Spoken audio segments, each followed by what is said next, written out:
Well, thanks very much. But before we even start, I suppose I'd better warn you that in my act there is a certain amount of bad language. I'm not talking about split infinitives. There will be some swearing and there is some material of a sexual nature. So if you are offended by rude or crude material, for heaven's sake, don't be a cunt about it. I was doing a gig a couple of weeks ago. I got talking to a girl in the front row. I asked her her name. She said it's Pataka.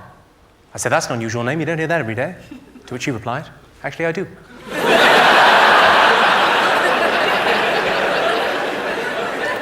I don't know, does anyone in here use Vodafone products by any chance? Anyone?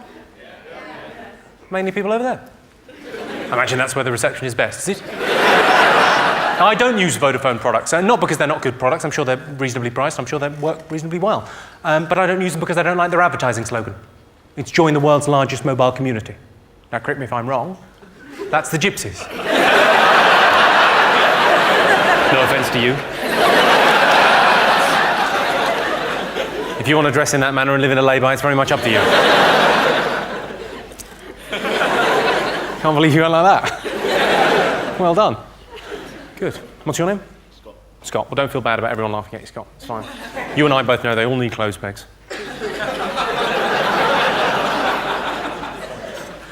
Oh, yeah, there'll always be work for people like Scott to avoid. My father used to say, whatever doesn't kill you makes you stronger. Till the accident. Feminists say, and you may agree with this, you may not, feminists say, a woman's work is never done. Maybe they got themselves organised a bit better.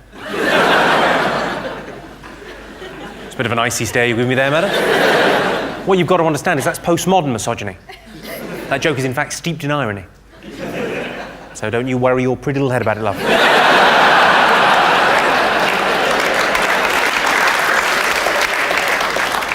I had one of those serious relationship conversations the other week with my girlfriend where she sat me down and talked at me for about 6 hours.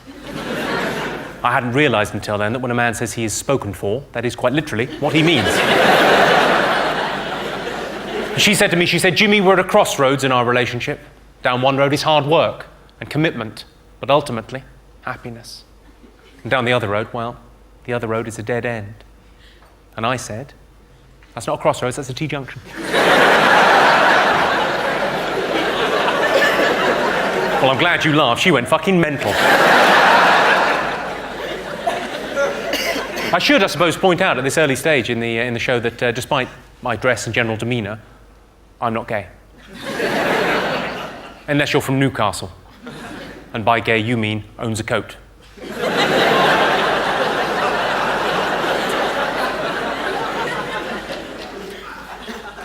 You're looking a bit disappointed there. Sorry, it's just homosexuality isn't my thing.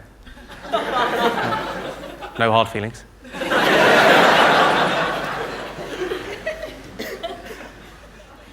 Sorry, I don't want to spoil the mood. I'm not, I'm not homophobic. I'm not scared of you. It's fine, obviously some people are straight, some people are gay. That is fine. I'm what you might call a stray. I'm straight, but I'm socially gay. It means I'll notice when a female friend changes her hair or buys new shoes, but I won't accept your cock in my arse.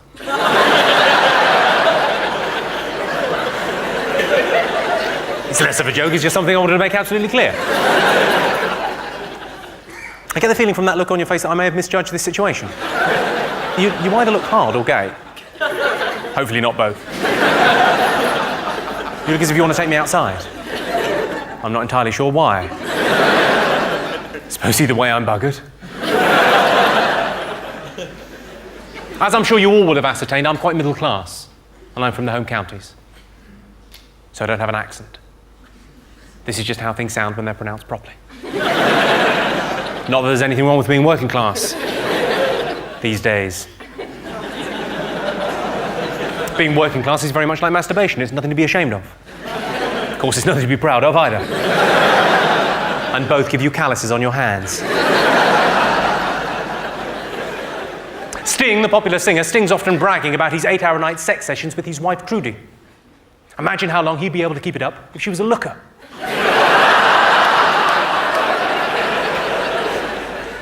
In Japan, they believe that tiger penis improves fertility.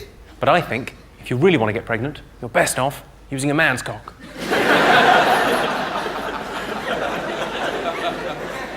My best mate's girlfriend is 6 months pregnant. They said, "Do you want to feel the baby?" On reflection, I think they meant on the outside.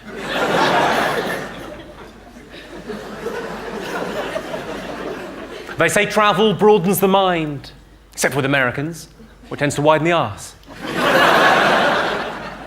A lot of people quote the fact that only 10% of Americans have passports.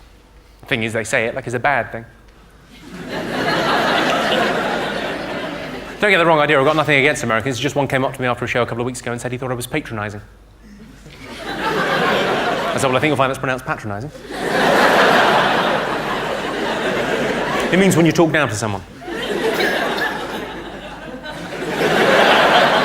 Don't worry, I'm not being condescending. I'm far too busy thinking about important things you wouldn't understand. I'm not sure if you're aware of this. Did you know you're 10 times more likely to get mugged in London than you are in New York City? It's because you don't live in New York City.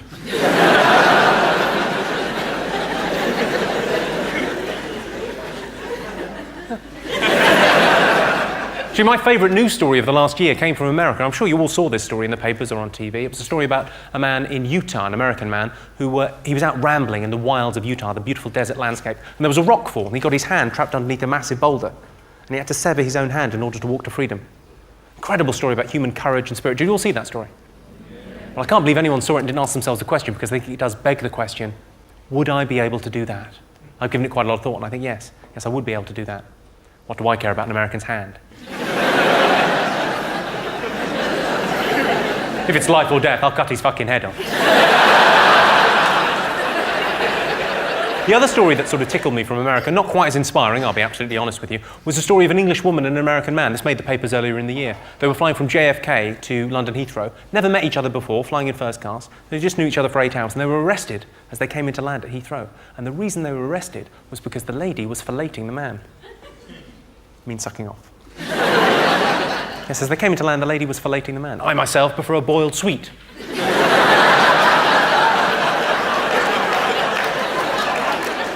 I just can't quite imagine how that happened. Presumably, at some point, she turned to him and said, "My ears are popping. Have you got a boiled sweet?" And he said, no, I haven't, but I've got an idea.